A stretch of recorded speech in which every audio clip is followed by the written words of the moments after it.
Hello friends, welcome back to my new video. So ಈಗಾಗಲೇ ನಾನು last ವಿಡಿಯೋದಲ್ಲಿ KCET second round final results ಬಗ್ಗೆ ಮತ್ತು ಸೂಚನೆ ಅಂದರೆ ಸಮ್ ಇನ್ಸ್ಟ್ರಕ್ಷನ್ಸ್ ಬಗ್ಗೆ ನಾನು ಹೇಳಿದ್ದೆ, KA ಕಡೆಯಿಂದ ಬಂದಿರೋದು. ಸೊ ಇವಾಗ ಏನಪ್ಪ ಅಂದರೆ, ನಾನು ಲಾಸ್ಟ್ ವಿಡಿಯೋದಲ್ಲಿ ಏನು ಹೇಳಿದ್ದೆಪ್ಪ ಅಂದರೆ, ಸೆಕೆಂಡ್ ಎಕ್ಸ್ಟೆಂಡ್ ರೌಂಡ್ ಅಂದರೆ ಥರ್ಡ್ ರೌಂಡ್ ಬಗ್ಗೆ ಸಮ್ ಇಂಪಾರ್ಟೆಂಟ್ಸ್ ಇನ್ಸ್ಟ್ರಕ್ಷನ್ಸ್ ಬಿಟ್ಟಿದ್ದಾರೆ ಅಂತ ಹೇಳಿದೆ. ಸೊ ನೆಕ್ಸ್ಟ್ ವಿಡಿಯೋದಲ್ಲಿ ಹೇಳ್ತೀನಿ ಅಂತ ಹೇಳಿದೆ. ಸೊ ಈ ವಿಡಿಯೋದಲ್ಲಿ ಅದ್ರ ಬಗ್ಗೆ ಎಕ್ಸ್ಪ್ಲೇನ್ ಕರೆಕ್ಟಾಗಿ ಹೇಳ್ತೀನಿ, ಏನೇನು ಮಿಸ್ಟೇಕ್ಸ್ ಮಾಡಬಾರ್ದು, ಏನೇನು ಮಾಡಬೇಕು ಅಂತ. ಸೊ ಇನ್ನೊಂದು, ಯಾರಿಗೆ ಸೀಟ್ ಸಿಕ್ಕಿಲ್ಲ ಅವರು ಏನು ಮಾಡಬೇಕು, ಅವರಿಗೂ ನಿಮಗೂ ಕೂಡ ಏನು ಮಾಡಬೇಕು ಅನ್ನೋದು ನೆಕ್ಸ್ಟ್ ಏನಿರುತ್ತೆ, ಏನು ಮಾಡಬೇಕು ಅನ್ನೋದು ನಿಮಗೂ ಕೂಡ ಹೇಳ್ತೀನಿ. ಸೊ ವಿಡಿಯೋ ಸ್ಕಿಪ್ ಮಾಡಬೇಡ್ರಿ, ಎಲ್ಲರೂ ಕರೆಕ್ಟಾಗಿ ನೋಡಿರಿ. ಇನ್ನೂ ಯಾರು ಚಾನಲ್ಗೆ ಫಸ್ಟ್ ಟೈಮ್ ವಿಸಿಟ್ ಮಾಡಿದ್ದೀರಾ ಎಲ್ಲರೂ ಸಬ್ಸ್ಕ್ರೈಬ್ ಆಗಿರಿ, ಮತ್ತು ನಿಮ್ಮ ಫ್ರೆಂಡ್ಸ್ಗೂ ಶೇರ್ ಮಾಡಿರಿ. ನಿಮಗೆ ಇವಾಗ BSc ನರ್ಸಿಂಗ್ ಅಡ್ಮಿಷನ್ ಆದಮೇಲೆ ಯಾರಿಗೆ ಸೀಟ್ ಸಿಕ್ಕಿದೆ ಅವರಿಗೆ BSc ನರ್ಸಿಂಗ್ ಅಡ್ಮಿಷನ್ ಆದಮೇಲೆ ಮತ್ತು ಥರ್ಡ್ ರೌಂಡ್ ಆದಮೇಲೆ ಕೂಡ ನಿಮಗೆ ಯಾರಿಗೆ ಸೀಟ್ ಸಿಗುತ್ತೆ ಅವರಿಗೂ ಕೂಡ BSc ನರ್ಸಿಂಗ್ ಅಡ್ಮಿಷನ್ ಆದಮೇಲೆ ಮುಂದೆ ಎಲ್ಲ ಇಂಪಾರ್ಟೆಂಟ್ ಕ್ವಶನ್ಸ್ ಆಗಲಿ, ನಿಮಗೆ ಕ್ಲಾಸಸ್ ಆಗಲಿ, ಅದೆಲ್ಲ ಎಕ್ಸ್ಪ್ಲೇನ್ ಮಾಡ್ತೀನಿ. ಸೊ ಇವಾಗ ನೆಕ್ಸ್ಟ್ ಏನಪ್ಪ ಅಂದರೆ, ಇಲ್ಲಿ ನೋಡ್ಕೋಬೋದು, ಫಸ್ಟ್ KE ವೆಬ್ಸೈಟ್ ಬಂದ ಮೇಲೆ ನಿಮಗೆ ಇಲ್ಲಿ 3 ಲೈನ್ಸ್ ಕಾಣಿಸುತ್ತೆ, ಅದರ ಮೇಲೆ ಕ್ಲಿಕ್ ಮಾಡಿಕೊಂಡ್ರೆ ಪ್ರವೇಶ ಕಾಣಿಸುತ್ತೆ. ಅದರ ಮೇಲೆ ಕ್ಲಿಕ್ ಮಾಡಿಕೊಂಡ್ರೆ UG CET ಮತ್ತು UG NEET ಕಾಣಿಸುತ್ತೆ. ನೀವು ಏನಾದರೂ UG NEET ಇದ್ದರೆ UG NEET ಮೇಲೆ ಕ್ಲಿಕ್ ಮಾಡಿಕೊಂಡು ನಿಮ್ಮ ಅಪ್ಡೇಟ್ಸ್ ನೋಡ್ಕೋಬೋದು. ಏನಾದರೂ UG CET ಇದ್ದರೆ ಅದರ ಮೇಲೆ ಕ್ಲಿಕ್ ಮಾಡಿಕೊಂಡು ನೀವು ಅದರ ಅಪ್ಡೇಟ್ಸ್ ನೋಡ್ಕೋಬೋದು. UG CET ಮೇಲೆ ಕ್ಲಿಕ್ ಮಾಡ್ಕೋತೀನಿ. ಕ್ಲಿಕ್ ಮಾಡ್ಕೊಂಡ ಮೇಲೆ ಈಗಾಗಲೇ 3 ಲಿಂಕ್ಸ್ ಬಿಟ್ಟಿದ್ದಾರೆ. ಫಸ್ಟ್ ಒನ್ನು UG CET 2024 ಎರಡನೇ ಸುತ್ತಿನ ಸೀಟು ಹಂಚಿಕೆ ಫಲಿತಾಂಶ ಲಿಂಕ್, ಇದರ ಮೇಲೆ ಕ್ಲಿಕ್ ಮಾಡಿಕೊಂಡ್ರೆ ನಿಮಗೆ ನಿಮ್ಮ ರಿಸಲ್ಟ್ ಶೋ ಆಗ್ತದೆ. ಸೊ ಎರಡನೇದು UG CET 2024 ಪೋಸ್ಟ್ ಸೀಟ್ ಹಂಚಿಕೆ ಸೂಚನೆಗಳು. ನಾನು ಲಾಸ್ಟ್ ವಿಡಿಯೋದಲ್ಲಿ ಎಕ್ಸ್ಪ್ಲೇನ್ ಮಾಡಿದೆ, ಚಾಯ್ಸ್ 1, ಚಾಯ್ಸ್ 2, ಚಾಯ್ಸ್ 3, ಚಾಯ್ಸ್ 4 ಬಗ್ಗೆ. ನಿಮಗೆ ಎಲ್ಲರೇ ಗೊತ್ತೇ ಐತಿ ಚಾಯ್ಸ್ 1, ಚಾಯ್ಸ್ 2, ಚಾಯ್ಸ್ 3, ಚಾಯ್ಸ್ 4 ಅಂದರೆ ಏನು ಅಂತ. ಸೊ ಅದ್ರ ಬಗ್ಗೆ ಎಕ್ಸ್ಪ್ಲೇನ್ ಮಾಡಿದ್ದೀನಿ. ಸೊ ಇದರಲ್ಲಿ ಈ ಎರಡನೇ ಆಪ್ಷನಲ್ಲಿ ನಿಮಗೆ ಒಂದು ಸೆಕೆಂಡ್ ಎಕ್ಸ್ಟೆಂಡೆಡ್ ರೌಂಡ್ ಅಂದರೆ ಥರ್ಡ್ ರೌಂಡ್ ಬಗ್ಗೆ ಸಮ್ ಇಂಪಾರ್ಟೆಂಟ್ ಇನ್ಸ್ಟ್ರಕ್ಷನ್ ಕೊಟ್ಟಾರ, ಮತ್ತು ಯಾರಿಗೆ ಸೀಟ್ ಸಿಕ್ಕಿಲ್ಲ ಅವರಿಗೂ ಕೂಡ ಒಂದು ಸೂಚನೆ ಹೇಳ್ಯಾರ, ಅದು ತೋರಿಸ್ತೀನಿ. ಸೊ ನೆಕ್ಸ್ಟ್ ಏನಪ್ಪ ಅಂದರೆ, UG CET 2024 ಪೋಸ್ಟ್ ಸೀಟ್ ಹಂಚಿಕೆ ವೇಳಾಪಟ್ಟಿ, ಇದು ಟೈಮ್ ಟೇಬಲು. ಚಾಯ್ಸ್ 1 ಮತ್ತು ಚಾಯ್ಸ್ 2 ಸ್ಟೂಡೆಂಟ್ಸ್ ಏನಪ್ಪ ಅಂದರೆ, ನೀವು ಬ್ಯಾಂಕ್ಗೆ ಪೇಮೆಂಟ್ ಮಾಡಲೇಬೇಕು, ಚಾಯ್ಸ್ 2 ಕೊಡೋರು. ಸೊ ಚಾಯ್ಸ್ 1 ಏನಪ್ಪ ಅಂದರೆ, ನಿಮ್ಮದು ಬ್ಯಾಂಕ್ಗೆ ಅಮೌಂಟ್ ಪೇ ಮಾಡಿ ಚಾಯ್ಸ್ 1 ಕೊಟ್ಟು ಬ್ಯಾಂಕ್ಗೆ ಅಮೌಂಟ್ ಪೇ ಮಾಡಿ ಚಲನ್ ಡೌನ್ಲೋಡ್ ಮಾಡಿಕೊಂಡು ಅಡ್ಮಿಷನ್ ಆರ್ಡರ್ ಡೌನ್ಲೋಡ್ ಮಾಡಿಕೊಂಡು ಬ್ಯಾಂಕ್ಗೆ ಅಮೌಂಟ್ ಪೇ ಮಾಡಿ ಅಡ್ಮಿಷನ್ ಆರ್ಡರ್ ಡೌನ್ಲೋಡ್ ಮಾಡಿಕೊಂಡು ನೀವು 26 ಒಳಗೆ, ಸೆಪ್ಟೆಂಬರ್ 26 ಸಾಯಂಕಾಲ 5:30 ಒಳಗೆ ನೀವು ಕಾಲೇಜಿಗೆ ಅಡ್ಮಿಷನ್ ಆಗಬೇಕು. ಸೊ ನಾನು ಇವಾಗ ಹೇಳಿದೆ ಏನಪ್ಪ ಅಂದರೆ, ಸೂಚನೆಗಳು ಅಂದರೆ second extended round means third round ಬಗ್ಗೆ ಸಮ್ ಇನ್ಸ್ಟ್ರಕ್ಷನ್ಸ್ ಕೊಟ್ಟಿದ್ದಾರೆ ಅಂತ ಹೇಳಿದೆ, ವೆರಿ ಇಂಪಾರ್ಟೆಂಟು, ಎಲ್ಲರೂ ನೋಡ್ಕೊರಿ. ಇವಾಗ ತೋರಿಸ್ತೀನಿ. ಸೊ ಇಲ್ಲಿ ನೋಡ್ಕೊರಿ, ವಿಡಿಯೋ ಸ್ಕಿಪ್ ಮಾಡಬೇಡ್ರಿ, ವೆರಿ ಭಾಳ ಇಂಪಾರ್ಟೆಂಟು. ಸ್ವಲ್ಪ ಮಿಸ್ಟೇಕ್ ಮಾಡಿದರೆ ನಿಮ್ಮ ಸ್ಟಡಿಗೆ ತೊಂದರೆ ಆಗ್ಬೋದು, ಹೇಳಕತ್ತೀನಿ. ಸೊ ಕರೆಕ್ಟಾಗಿ ನೋಡ್ಕೊರಿ. UG CET 2024 ಎರಡನೇ ಮುಂದುವರಿದ ಸೀಟು ಹಂಚಿಕೆಯ ಫಲಿತಾಂಶದ ನಂತರದ ಪ್ರಕ್ರಿಯೆ. ನಿಮಗೆ ಸೆಕೆಂಡ್ ಎಕ್ಸ್ಟೆಂಡೆಡ್ ರೌಂಡ್ ರಿಸಲ್ಟ್ಸ್ ಬಂದ ಮೇಲೆ ಏನೇನು ಆಗುತ್ತೆ, ಏನೇನು ಸೂಚನೆಗಳು ಇರುತ್ತೆ ಅನ್ನೋದು ಹೇಳಿದ್ದಾರೆ. ಸೊ ಕರೆಕ್ಟಾಗಿ ಕೇಳಿಸ್ಕೊರಿ, ವಿಡಿಯೋ ಸ್ಕಿಪ್ ಮಾಡಬೇಡ್ರಿ, ವೆರಿ ಇಂಪಾರ್ಟೆಂಟು. ಮತ್ತು ನಿಮ್ಮ ಫ್ರೆಂಡ್ಸ್ಗೂ ಕೂಡ ಶೇರ್ ಮಾಡಿರಿ, ಯಾಕಂದರೆ ಅವರಿಗೂ ಸ್ವಲ್ಪ ಇನ್ಫಾರ್ಮೇಷನ್ ಗೊತ್ತಿರೋದಿಲ್ಲ. ಸೊ ನೋಡ್ಕೊರಿ, ಎರಡನೇ ಮುಂದುವರಿದ ಸುತ್ತಿನ ಸೀಟು ಹಂಚಿಕೆಯ ಫಲಿತಾಂಶ ಪ್ರಕಟಣೆಯ ನಂತರ ಅಭ್ಯರ್ಥಿಗಳಿಗೆ ಯಾವುದೇ ಚಾಯ್ಸ್ಗಳನ್ನು ಆಯ್ಕೆ ಮಾಡಲು ಅವಕಾಶ ಇರುವುದಿಲ್ಲ, ಮೈಂಡಲ್ಲಿರಲಿ. ಥರ್ಡ್ ರೌಂಡು ರಿಸಲ್ಟ್ಸ್ ಬಂದ ನಂತರ ಚಾಯ್ಸಸ್ ಆಯ್ಕೆ ಮಾಡಲು ಅವಕಾಶ ಇರೋದಿಲ್ಲ, ಯಾವುದೇ ಚಾಯ್ಸಸ್ ಆಯ್ಕೆ ಮಾಡಲು ಅವಕಾಶ ಇರೋದಿಲ್ಲ, ಮೈಂಡಲ್ಲಿ ಇರಲಿ. ಸೊ ಎರಡನೇ ಪಾಯಿಂಟ್ ಏನಪ್ಪ ಅಂದರೆ, ಅಭ್ಯರ್ಥಿಗಳು ಕಡ್ಡಾಯವಾಗಿ ಹಂಚಿಕೆಯಾದ ಸೀಟಿಗೆ ಪ್ರವೇಶವನ್ನು ಪಡೆಯಬೇಕು. ಗೊತ್ತಾಯ್ತಲ್ಲ, ಏನಪ್ಪ ಅಂದರೆ ನಿಮಗೆ ಚಾಯ್ಸಸ್ ಥರ್ಡ್ ರೌಂಡಲ್ಲಿ ನಿಮಗೆ ಥರ್ಡ್ ರೌಂಡ್ ರಿಸಲ್ಟ್ಸ್ ಬಂದ ನಂತರ ನಿಮಗೆ ಚಾಯ್ಸಸ್ ಮಾಡ್ಕೊಳ್ಳೋಕ್ಕೆ ಚಾನ್ಸಸ್ ಇರೋದಿಲ್ಲ. ನಿಮಗೆ ಸಿಕ್ಕಿರೋ ಸೀಟೇ ನೀವು ಅಡ್ಮಿಷನ್ ಆಗಬೇಕು ಅಂತ ಹೇಳಿದ್ದಾರೆ. ನೋಡ್ಕೊರಿ, ಇಲ್ಲಿ ಅಭ್ಯರ್ಥಿಗಳು ಕಡ್ಡಾಯವಾಗಿ ಹಂಚಿಕೆಯಾದ ಸೀಟಿಗೆ ಪ್ರವೇಶವನ್ನು ಪಡೆಯಬೇಕು, ನೀವು ಸಿಕ್ಕಿರೋ ಸೀಟಿಗೆ ಅಡ್ಮಿಷನ್ ಆಗಲೇಬೇಕು. ನೆಕ್ಸ್ಟ್, ಆದ್ದರಿಂದ ಅಭ್ಯರ್ಥಿಗಳು ಮತ್ತು ಪೋಷಕರು ಕಾಲೇಜಿಗೆ ಬಯಸುವ ಇಷ್ಟವಿರುವ ಕಾಲೇಜುಗಳನ್ನು ಮಾತ್ರ ದಾಖಲಿಸಬೇಕು. ಅಂದರೆ ಇವಾಗ ಆಪ್ಷನ್ ಎಂಟ್ರಿ ಮಾಡೋಕ್ಕೆ ಚಾನ್ಸ್ ಕೊಟ್ಟಿದ್ದಾರೆ. ಅಂದರೆ ನೆಕ್ಸ್ಟ್ ರೌಂಡಲ್ಲಿ, ಅಂದರೆ ನೀವು ನೆಕ್ಸ್ಟ್ ರೌಂಡ್ ಪಾರ್ಟಿಸಿಪೇಟ್ ಮಾಡ್ತಿರಲ್ಲ, ಅಲ್ಲಿ ನಿಮಗೆ ಹೊಸ ಕಾಲೇಜಸ್ ಕೂಡ ಆಪ್ಷನ್ ಎಂಟ್ರಿ ಮಾಡೋಕ್ಕೆ ಚಾನ್ಸಸ್ ಕೊಟ್ಟಾರ. ಸೊ ಅಲ್ಲಿ ಏನಪ್ಪ ಅಂದರೆ, ನಿಮಗೆ ಯಾವ ಕಾಲೇಜಸ್ ಬೇಕೋ ಇಷ್ಟ ಇರೋ ಅದನ್ನು ಮಾತ್ರ ಆ್ಯಡ್ ಮಾಡಿರಿ ಅಂತ ಹೇಳಿದ್ದಾರೆ, ಕರೆಕ್ಟ್. ಸೊ ಅದಕ್ಕಾಗಿ ಮತ್ತೆ ನಿಮಗೆ ಅಕಸ್ಮಾತ್ ಸೀಟ್ ಸಿಕ್ತು, ಆ ಸೀಟ್ಸ್ ಇಷ್ಟ ಆಗಲಿಲ್ಲ, ನಾನು ಅಡ್ಮಿಷನ್ ಆಗಲ್ಲ ಅಂದರೆ ಹಂಗೆ ಬರಲ್ಲ. ಅದ್ರ ಬಗ್ಗೆ ಕೂಡ ಇಂಪಾರ್ಟೆಂಟ್ ಮೆಸೇಜ್ ಹಾಕ್ಯಾರ. ನೆಕ್ಸ್ಟ್ ಪಾಯಿಂಟ್ ಅದೇ ಐತಿ, ಹೇಳ್ತೀನಿ. ಏಕೆಂದರೆ ಮೆರಿಟ್ ಆಧಾರದ ಮೇಲೆ ಹಾಗೂ ಅಭ್ಯರ್ಥಿಗಳು ದಾಖಲಿಸುವ ಆಪ್ಷನ್ಸ್ಗಳನ್ನು ಪರಿಗಣಿಸಿ ಸೀಟು ಹಂಚಿಕೆ ಮಾಡುವುದರಿಂದ ಹಂಚಿಕೆಯಾದ ಸೀಟನ್ನು ನಿರಾಕರಿಸುವಂತಿಲ್ಲ. ನೋಡ್ಕೊರಿ, ಇಲ್ಲಿ ಕರೆಕ್ಟಾಗಿ ಅದೇ ಹೇಳಕತ್ತೀನಿ. ನಿಮಗೆ ಏನಾದರೂ ಸೀಟ್ ಸಿಕ್ಕರೆ, ಥರ್ಡ್ ರೌಂಡಲ್ಲಿ ಸೀಟ್ ಸಿಕ್ಕರೆ, ಅಕಸ್ಮಾತ್ ನೀವು ಅದಕ್ಕೆ ಅಡ್ಮಿಷನ್ ಆಗಲಿಲ್ಲಪ್ಪ ಅಂದರೆ ನಿಮ್ಮ ಅಂದರೆ ಅಂದರೆ ಅವರು ನಿಮ್ಮ ವಿರುದ್ಧ ಒಂದು ಸ್ಟ್ರಿಕ್ಟ್ಲಿ ಆ್ಯಕ್ಷನ್ ತಗೋತಾರ ಅಂತ ಹೇಳಿದ್ದಾರೆ.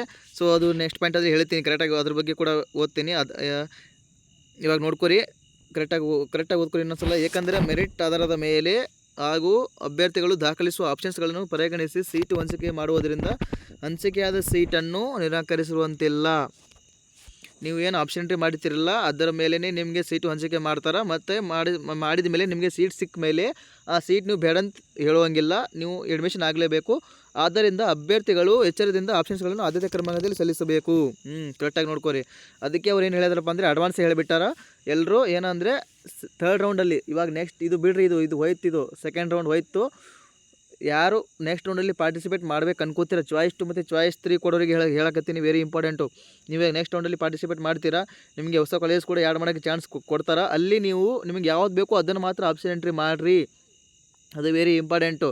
ನಿಮಗೆ ಏನಾದರೂ ಅಕಸ್ಮಾತ್ ನೀವು ಸಿಕ್ಕಿರೋ ಕಾಲೇಜ್ ಬೇಡಪ್ಪ ಅಂದರೆ, ನಿಮಗೆ ನಾನು ಅಡ್ಮಿಷನ್ ಆಗಲ್ಲಪ್ಪ ಅಂದರೆ ನಿಮ್ಮ ವಿರುದ್ಧ ಸ್ಟ್ರಿಕ್ಟ್ಲಿ ಆ್ಯಕ್ಷನ್ ತಗೋತಾರೆ. ಇವಾಗ ನೆಕ್ಸ್ಟ್ ಪಾಯಿಂಟಲ್ಲಿ ಅದೇ ಆದ ನೋಡಿರಿ. ಎರಡನೇ ಮುಂದುವರಿದ ಸುತ್ತಿನ ಸೀಟು ಹಂಚಿಕೆಯ ನಂತರ ಶುಲ್ಕ ಪಾವತಿಸಲು ಅಥವಾ ಕಾಲೇಜಿನಲ್ಲಿ ಪ್ರವೇಶ ಪಡೆಯಲು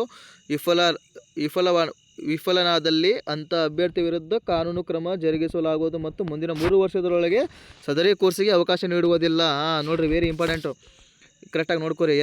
ಎರಡನೇ ಮುಂದುವರಿದ ಸುತ್ತಿನ ಸೀಟು ಹಂಚಿಕೆ ನಂತರ ಶುಲ್ಕ ಪಾವತಿಸಲು ಅಥವಾ ಕಾಲೇಜಿನಲ್ಲಿ ಪ್ರವೇಶ ಪಡೆಯಲು ವಿಫಲರಾದಲ್ಲಿ, ಅಂದರೆ ನಿಮಗೆ ಸೀಟ್ ಸಿಕ್ಕಿರ್ತದ.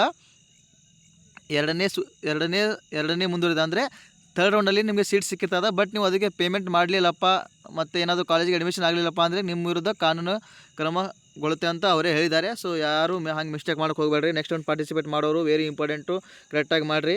ಸೊ ನೆಕ್ಸ್ಟ್ ಏನಪ್ಪ ಅಂದರೆ ಅಭ್ಯರ್ಥಿಯು ಅವರ ಆಪ್ಷನ್ ಪೋರ್ಟಲ್ನಲ್ಲಿ ಅನಗತ್ಯ ಆಪ್ಷನ್ಸ್ಗಳನ್ನು ಇದೆ ಎಂದು ತೀರ್ಮಾನಿಸಿದಲ್ಲಿ, ಅಂದರೆ ಇವಾಗ ನಿಮಗೆ ಕಾಲೇಜ್ ಬೇಡವಾದಲ್ಲಿ ಅಂಥ ಕಾಲೇಜನ್ನು ನೀವು ಡಿಲೀಟ್ ಮಾಡ್ಬೋದು ಅಂತ ನಿಮ್ಮ ಪೇರೆಂಟ್ಸ್ ಜೊತೆ ಡಿಸ್ಕಸ್ ಮಾಡಿ ನಿಮ್ಗೆ ಕಾಲೇಜ್ ಬೇಡ ಅಂತ ಅವರು ನೀವು main students parents secondary, parents ಕೂಡ ಹೇಳ್ತಾರೆ. ಬಟ್ ಮೇನ್ ಇಲ್ಲಿ ಇಂಪಾರ್ಟೆಂಟ್ ಇರೋದಪ್ಪ ಅಂದರೆ ಸ್ಟೂಡೆಂಟ್ಸು. ನಿಮ್ಗೆ ಎಲ್ಲಿ ಸ್ಟಡಿ ಮಾಡಬೇಕನ್ನಿಸುತ್ತೋ ಅಥವಾ ನಿಮ್ಮ ಪೇರೆಂಟ್ಸ್ ಎಲ್ಲಿ ಹೇಳ್ತಾರೋ ಅಲ್ಲಿ ಅಷ್ಟು ಒಬ್ಬೊಬ್ರು ಏನಾದರೆ ಪೂರ್ತಿ ದೂರ ಹೋಗ್ತೀರ ಅಂತ ಹೇಳ್ತಾರೆ, ಒಬ್ಬರು ನಮ್ಮೂರಲ್ಲಿ ಓದ್ತೀವಿ ಅಂತ ಹೇಳ್ತಾರೆ, ಅಂಥವ್ರು ಇರ್ತಾರೆ. ಬಟ್ ಏನಪ್ಪ ಅಂದರೆ ಮೇನ್ಲಿ ನಿಮ್ಮದು ಪೇರೆಂಟ್ಸ್ ಜೊತೆ ಡಿಸ್ಕಸ್ ಇರಬೇಕು. ಪೇರೆಂಟ್ಸ್ ಫಸ್ಟ್ ಆಪ್ಷನ್ಸ್ ನಿಮ್ಮದು ಹೌದು, ಬಟ್ ಸೆಕೆಂಡರಿ ಪೇರೆಂಟ್ಸ್ದು.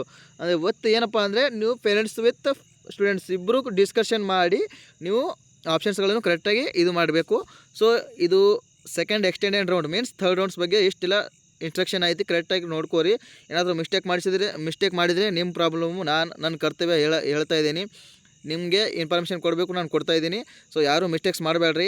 ಚಾಯ್ಸ್ 2 ಚಾಯ್ಸ್ 3 ಕೊಡೋರಿಗೆ ಹೇಳ್ತಾ ಇದ್ದೀನಿ. ನೀವು ಯಾಕಂದರೆ ನೀವು ನೆಕ್ಸ್ಟ್ ರೌಂಡ್ಗೆ ಪಾರ್ಟಿಸಿಪೇಟ್ ಮಾಡಿರ್ತೀರಾ, ಸೊ ಅದಕ್ಕೆ ಮಿಸ್ಟೇಕ್ ಮಾಡಬೇಡ್ರಿ.